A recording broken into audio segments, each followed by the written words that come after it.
Over the past decade, I've experimented with every budgeting method out there, everything from jotting numbers on paper to using sleek, zero-based budgeting apps. And here's the biggest lesson I've learned. The best budgeting system isn't the flashiest or most complex. It's the one you'll actually stick with, one that helps you plan for tomorrow while still letting you enjoy today. In this video, I'm excited to share a simple, 3-step framework that transformed how I manage my money without feeling overwhelmed. I'll show you how to use it to take control of your finances too.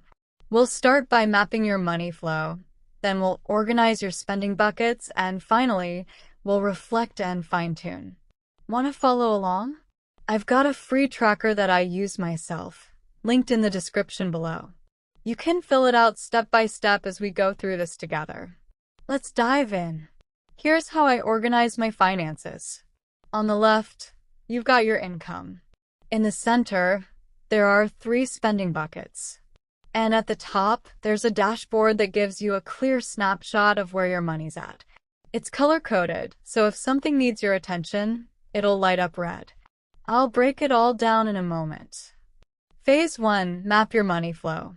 First things first, you need to know exactly how much money you're working with each month. This is your take-home pay, the amount that lands in your bank account after taxes. Include everything: your day job, side hustles, freelance gigs, weekend work, investment dividends. Any cash flowing into your life goes here. Let's walk through an example. Say my day job brings in $2,350 a month after taxes. That's the number I'd enter. Now, if you're contributing to a workplace retirement plan, say $150 a month, you'll want to add that amount back into your take-home pay. Why? Because that money is going toward your future, and we'll categorize it later in the future you bucket. So, my $2,350 includes my take-home pay plus that retirement contribution. Then, let's say I earn $150 from freelancing and $100 from a side hustle. That brings my total income to $2,600. If you're self-employed or a freelancer, it's a bit different. The number you enter isn't what hits your bank account, since that hasn't been taxed yet.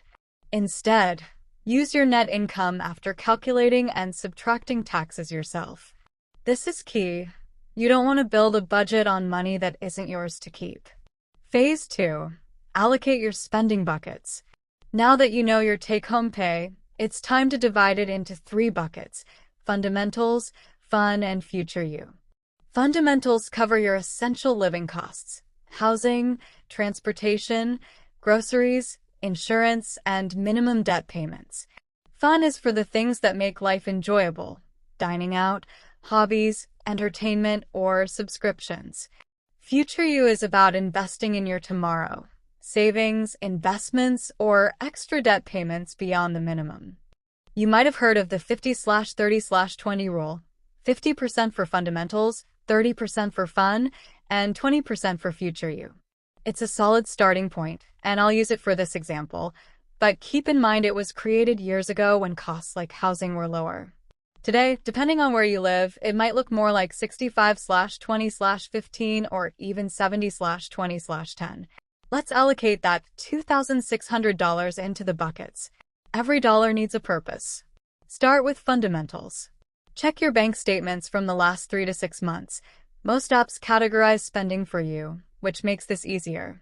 List out expenses like rent or mortgage, utilities, groceries, transportation, phone, insurance, and minimum debt payments. For example, rent is $950, utilities $120, groceries $220, transportation $75, phone $20, insurance $45, and minimum debt payments $80.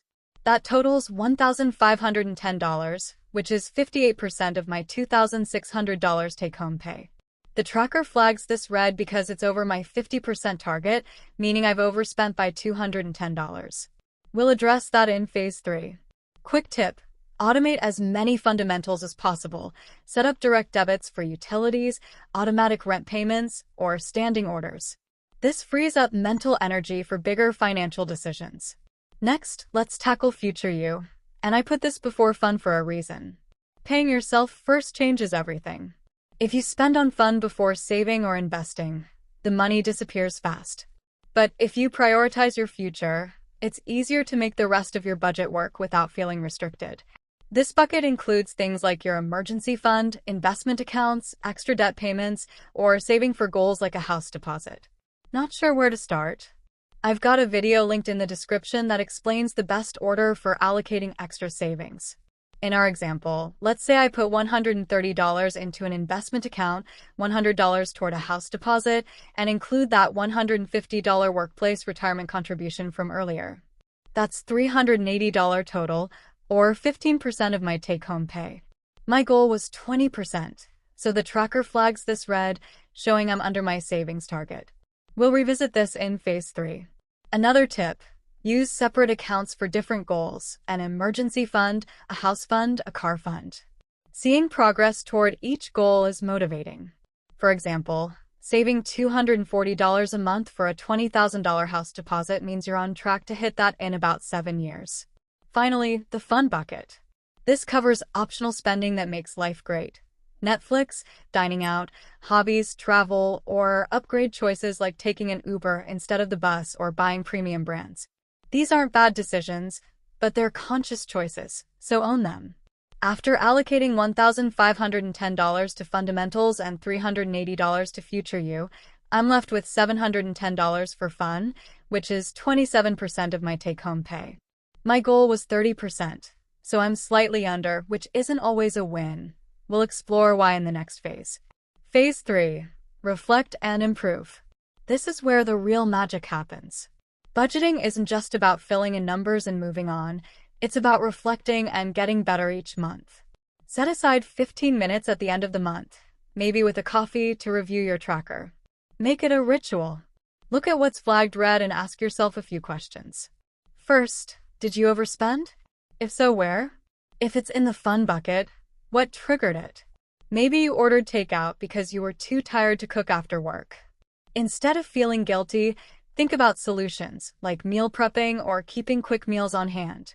Or maybe you overspent on fun because of unexpected social plans. Recognizing these patterns helps you plan better next time. Second, can you trim your fundamentals? This is tough but has the biggest impact. Ask, do I need this? Can I get by with less? Can I find a cheaper alternative? Compare utility providers, negotiate bills, or shop around for insurance to optimize these costs. Lastly, check the balance. If your fun spending is consistently low but your savings are high, that's great if it aligns with your goals. But if you're so focused on the future that you're missing out on today, take a step back. Maybe there's a time-sensitive experience, like travel or a course, you're putting off. Good money management is about balancing planning for tomorrow with living fully today. That's my 3-step money flow framework. If you want to use the same tracker I do, it's free and linked in the description. Try it this month and let me know how it goes. I love hearing your wins and challenges in the comments.